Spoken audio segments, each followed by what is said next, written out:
Olá, está no ar o Jornal da Câmara. A Prefeitura de Porto Alegre deve enviar ao Legislativo em junho um projeto de lei complementar que cria o programa de reabilitação do Centro Histórico. A proposta foi apresentada à Comissão de Urbanização, Transportes e Habitação nesta semana. A intenção do governo é trabalhar em uma série de ações para o desenvolvimento de projetos urbanos e privados com o objetivo de requalificar o centro da capital. Para isso acontecer, o Executivo defende que será necessário mudar algumas regras do plano diretor. Desde o final da década de 50, o prédio 15 de Novembro, mais conhecido como Esqueletão, faz parte da fotografia do Centro Histórico de Porto Alegre. O edifício, de 19 andares, nunca foi acabado e até hoje não houve uma definição sobre o que fazer com a sua estrutura. De acordo com o governo, o Esqueletão é um dos embrólios que podem ser resolvidos pelo projeto de lei complementar que estabelece o Programa de Reabilitação do Centro Histórico. Durante a reunião da CUTAB, o secretário municipal de Meio Ambiente, Urbanismo e Sustentabilidade afirmou que um dos instrumentos da proposta vai permitir que o edifício seja modificado sem precisar ser demolido. A ideia é que haja um plano diretor específico para o centro da capital que vai permitir as adequações. Então, a partir do momento que eu crio esse programa, e mudo essas regras, dou um regime específico, esse tipo de solução vai começar a acontecer. Eles vão aprovar e nós vamos ver transformar naquela região. O próprio Esqueletão, Estamos na iminência, a questão, a demolição, a discussão, precisamos ter algum interessado, que a iniciativa privada adquira aquele espaço ali para fazer essa transformação. Se nós não resolvermos isso, não criarmos esse programa e darmos esse regime diferenciado, e nada vai acontecer com o Esqueletão, porque não vai ter interessado, a iniciativa privada não vai comprar aquele espaço, porque ela tem dificuldade, ela não consegue aprovar. Ela não consegue se transformar pelas regras que nós temos hoje. Na teoria, ela teria que ser obrigatoriamente demolida e construída uma nova conforme as regras que nós temos hoje. Com o programa, conforme nós estamos propondo, a ideia é estimular a transformação ou a atualização, vamos dizer, conforme o entendimento do proprietário, das atividades nessa edificação. A ideia é justamente, na situação mais conservadora, estimular que a própria edificação existente possa se tornar viva de novo, Eu costumo dizer que as edificações, conforme as regras que nós temos hoje, elas se tornam museus vivos, Porque museus, elas não podem nunca ser transformadas. A proposta da Prefeitura também quer garantir que sejam construídas mais residências no Centro Histórico, no formato misto, com comércio na mesma edificação. O projeto ainda quer incentivar os empreendedores a fazerem melhorias no próprio centro, mediante desconto no valor do solo criado, que é o ato de comprar da Prefeitura a permissão para construir mais do que o terreno estabelece.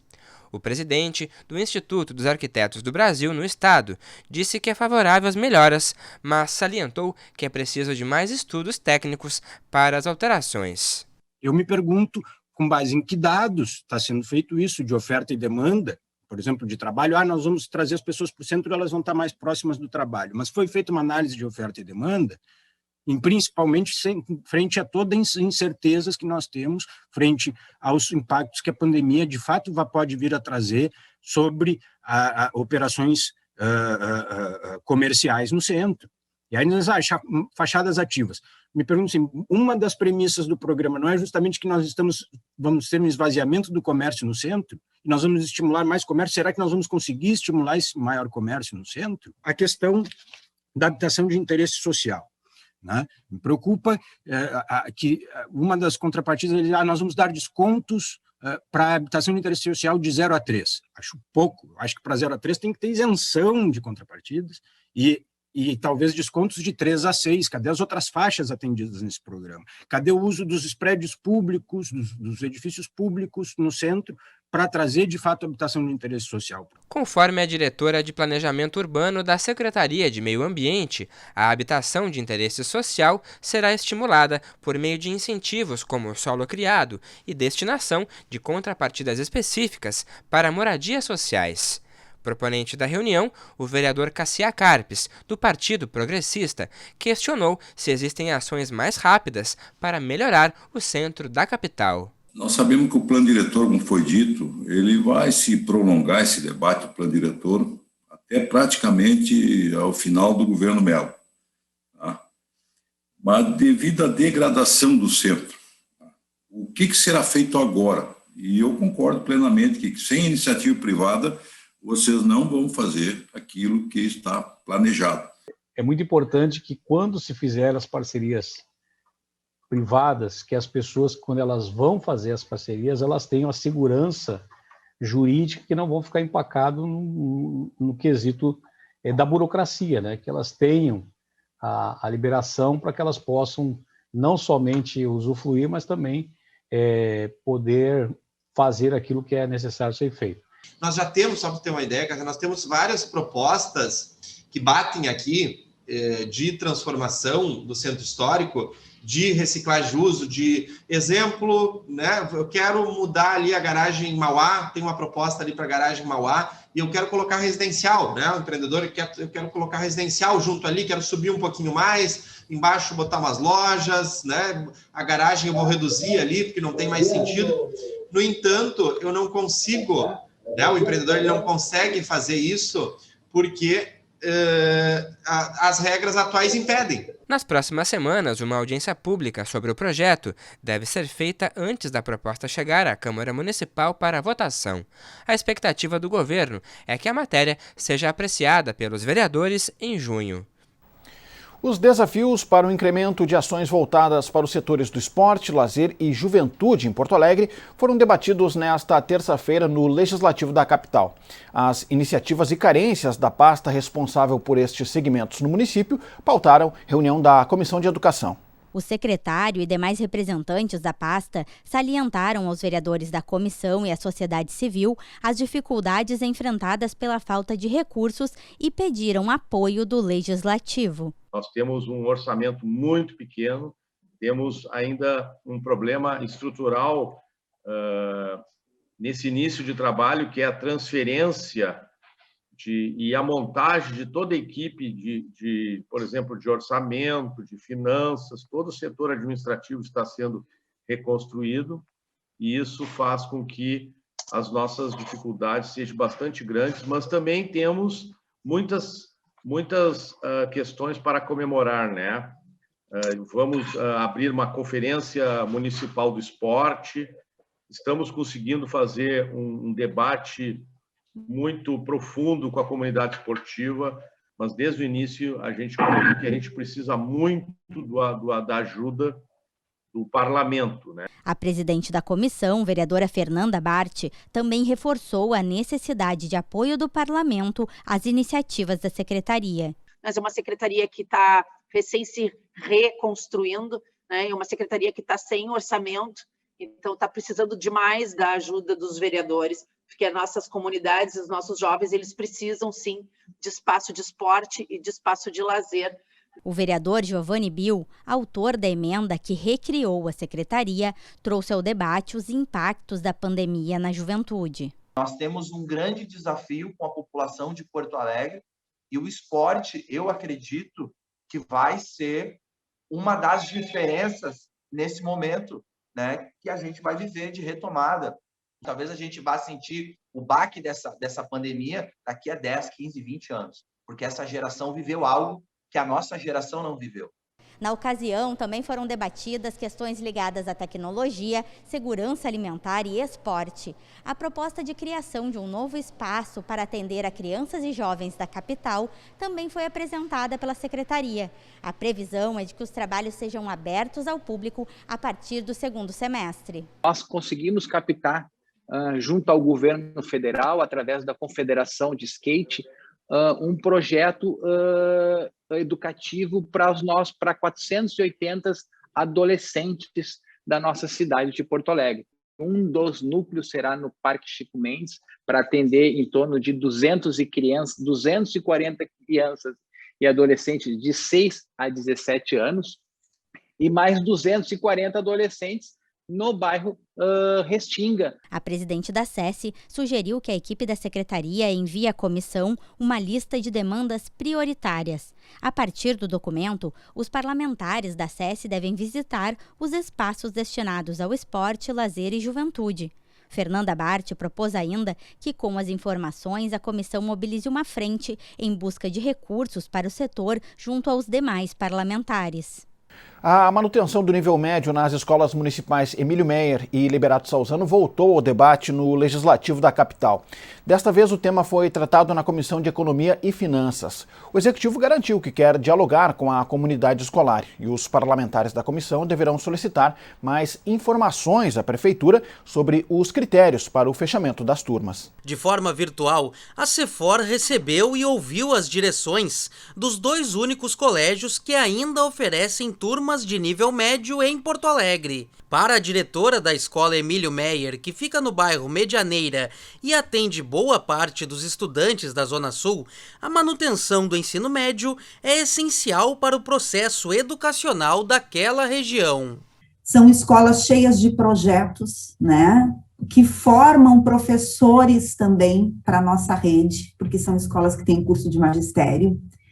E são escolas que possibilitam aos alunos de ensino médio, né, com projetos e com ensino diferenciado, com professores de excelência, que eles, né, possam ser, e eles nos falam isso muitas vezes, alguém na vida.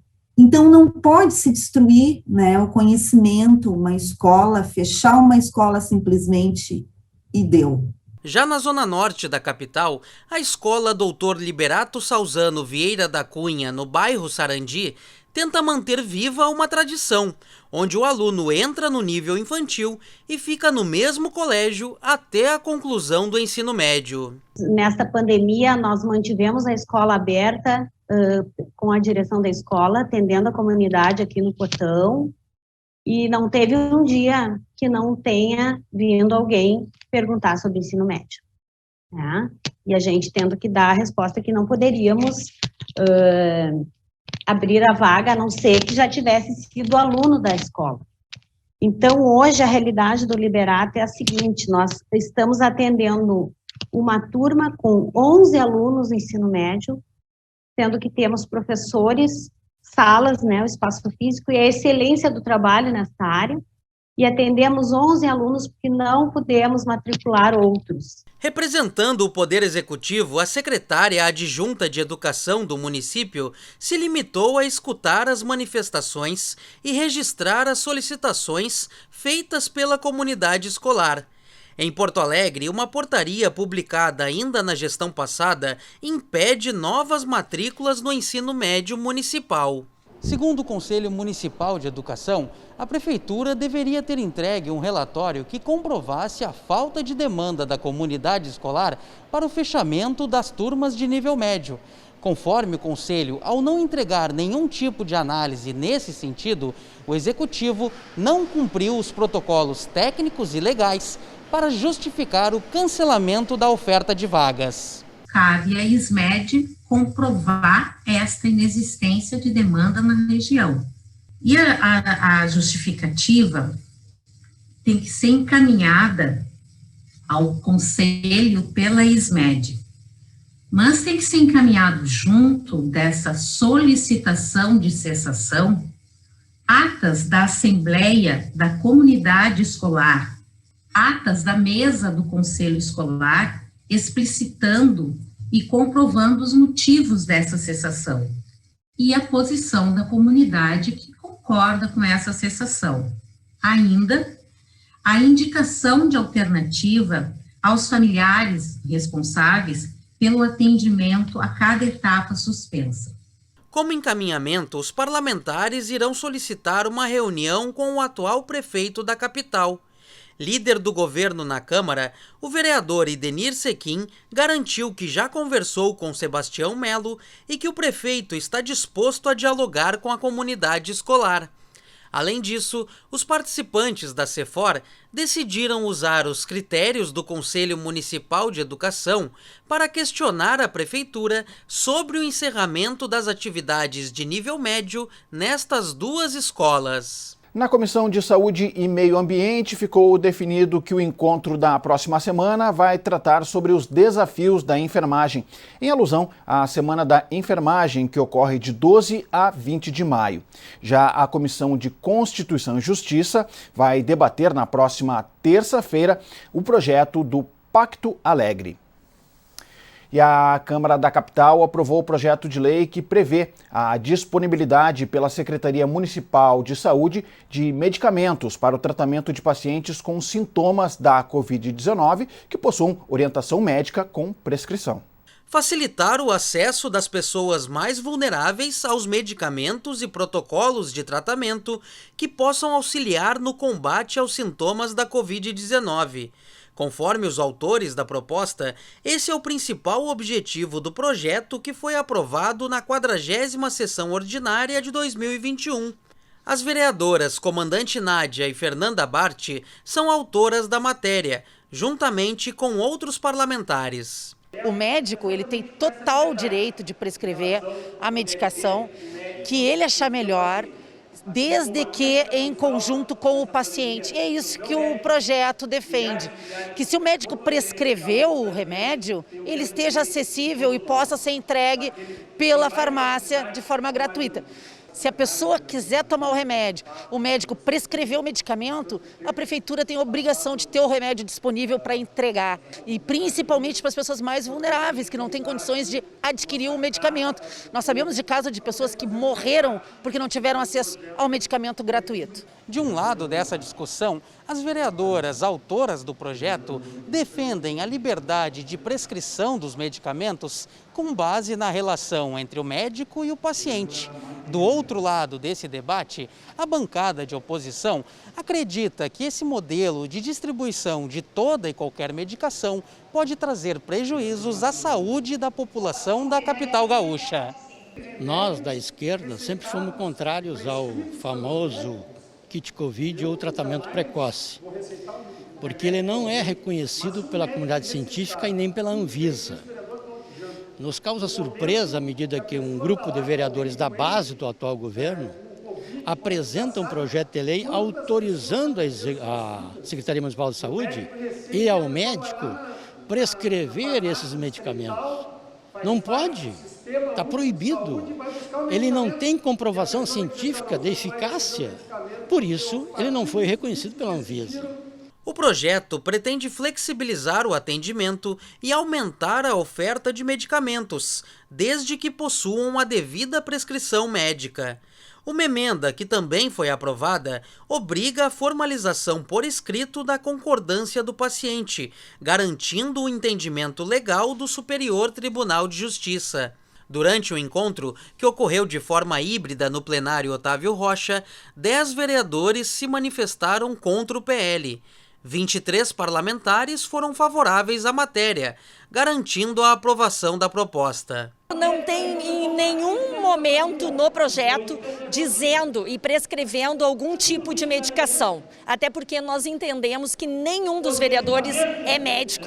Nós devemos ter todo o respeito com os médicos que estudaram 8, 10, 12 anos, e se um médico realmente quiser prescrever ivermectina, hidroxicloroquina, azitromicina, seja lá o que for, ibuprofeno, é dever do médico fazê-lo, a partir dos sintomas de cada paciente. E para cada pessoa, um medicamento que faz bem para mim pode não fazer bem para ti, mas nós não podemos deixar que as pessoas morram ou vão para casa com uma dipirona e uma dose de boa sorte. Nós queremos vida.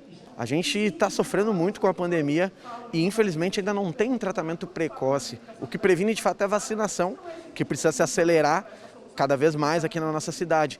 Então, não há comprovação científica para o que está sendo proposto aqui ser autorizado, né, para a população de Porto Alegre ingerir. Então, cria um risco de saúde, cria um risco jurídico também para o prefeito Sebastião Melo, que pode incorrer em crime de responsabilidade. Segundo o texto da matéria, a proposta vai ajudar os profissionais da saúde que estão na linha de frente no combate à pandemia do coronavírus. De acordo com o projeto, apenas medicamentos ou suplementos que foram liberados e preconizados pelo Ministério da Saúde serão indicados para o tratamento dos sintomas da Covid-19.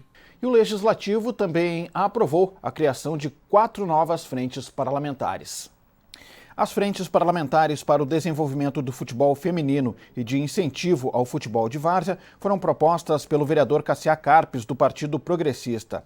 A frente parlamentar em defesa da segurança alimentar e nutricional foi assinada pela vereadora Reginete Bispo, do Partido dos Trabalhadores. E a frente parlamentar em apoio à moradia popular e regularização fundiária foi proposta pelo vereador Márcio Binzeli, do PDT. Também na sessão híbrida de segunda-feira, a Câmara aprovou o projeto de lei do Executivo que cria um programa de incentivo ao desenvolvimento de setores estratégicos de alta tecnologia. Conforme a Prefeitura, o objetivo é atrair empresas que possam gerar empregos e renda para o município. O projeto de lei complementar do Executivo garante a isenção fiscal ou a diminuição de valores de tributos cobrados pelo município. A intenção é tornar a cidade um ponto atrativo para o investimento de empresas do setor tecnológico. A tecnologia de ponta é muito importante. Ela cria empregos com um crachá mais alto, valor mais alto de cada funcionário.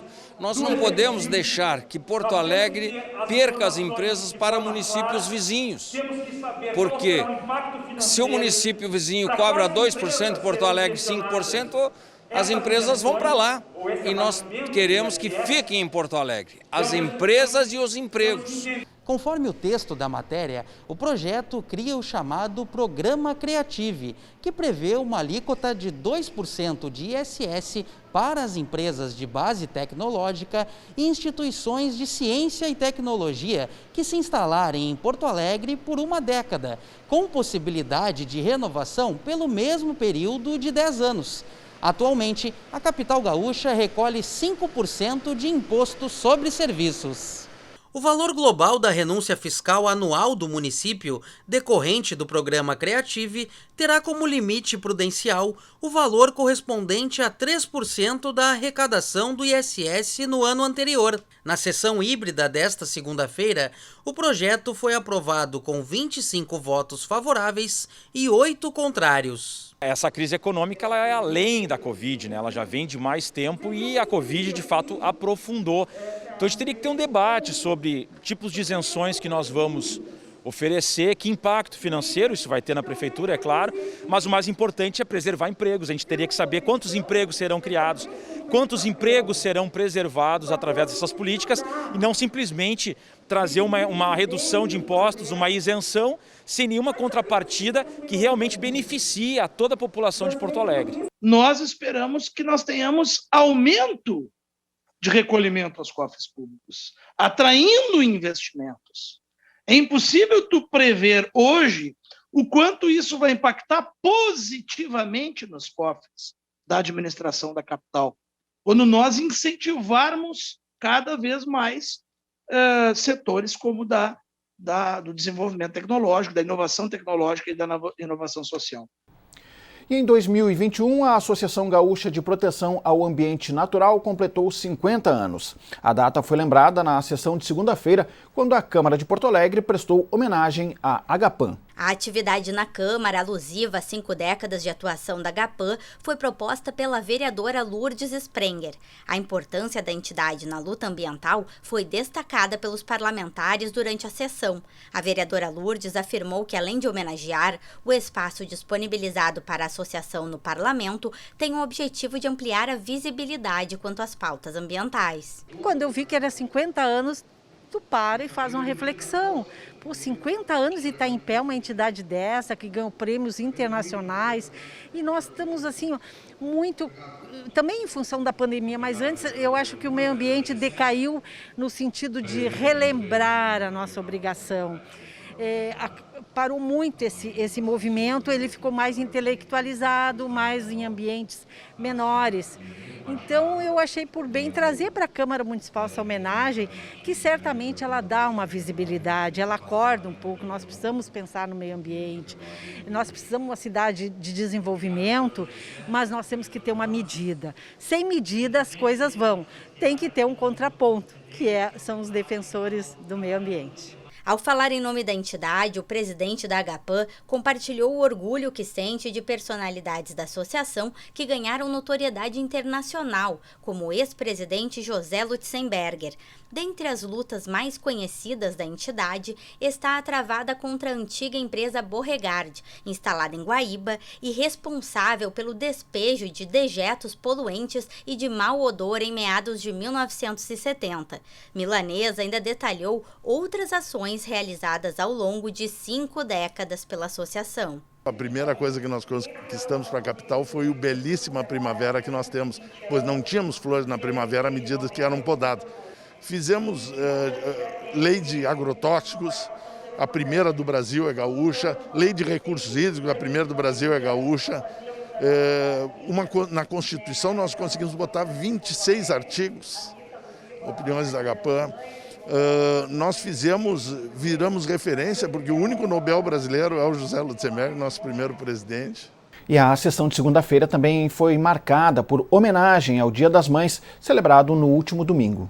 Uma criança pronta para nascer perguntou a Deus: dizem-me que estarei sendo enviado à terra amanhã. Como eu vou viver lá sendo assim pequeno e indefeso? E Deus respondeu: entre muitos anjos, eu escolhi um especial para você. A criança apressada pediu suavemente: ó Deus, e se eu estiver a ponto de ir agora, diga-me, por favor, o nome do meu anjo. E Deus respondeu: você chamará o seu anjo de mãe. Foi com estas palavras que o presidente da Câmara Municipal celebrou as mães na homenagem realizada durante a sessão plenária. Diversos parlamentares também utilizaram a tribuna para enfatizar o significado da maternidade, como a proponente da homenagem, vereadora Mônica Leal. Penso que é um momento a mais para nós demonstrarmos o amor e a gratidão àquela que nos gerou e criou. Aquela que divide a sua existência com o ato de dedicar ao outro, como educar e formar um outro ser para a vida. Não é uma coisa fácil. Nós sabemos que a maioria das mães fazem tudo e o melhor de tudo para acertar, e esse é, sem dúvida nenhuma, o projeto mais difícil e, ao mesmo tempo, mais maravilhoso da vida de um ser humano. O vereador Cláudio Janta também se manifestou emocionado pelo falecimento de sua mãe na última semana. O parlamentar destacou a criação de um grupo de trabalho pela Prefeitura para atender famílias com crianças e jovens autistas. Para a Janta, a confirmação de um censo sobre autismo na capital e a possibilidade de um centro de referência foi um grande presente às mães de autistas. A maioria dos pais, quando tem um diagnóstico de autismo dos seus filhos, abandonam a família, deixando essa mãe, que muitas vezes vive somente com auxílio do governo, cuidando de um filho, que muitas vezes precisa até de fralda, muitas vezes precisa até de mamadeira, em função da complexibilidade do seu espectro. Como já é tradição na Câmara de Vereadores, a Associação Cristã de Moços também participou da homenagem às mães. A presidente da CM explicou como a data se tornou tão relevante para o calendário da entidade e agradeceu a parceria com o Legislativo. A CM está presente em 120 países e ela tem como lema, a promoção de aspecto espiritual, moral, físico e social. A CM ela surgiu no Brasil pelo nosso então secretário-geral na época, Frank Long, e desde 12 de maio de 1918, o primeiro lugar a comemorar foi Porto Alegre, por iniciativa dele de ter trazido a data ao Brasil, porque ela já era comemorada anteriormente nos Estados Unidos, o que nos orgulha muito. E o Jornal da Câmara de hoje fica por aqui. Confira mais informações do Legislativo nas nossas redes sociais e no site da Câmara de Vereadores de Porto Alegre. Muito obrigado pela sua audiência. A gente se encontra na próxima edição. Até lá!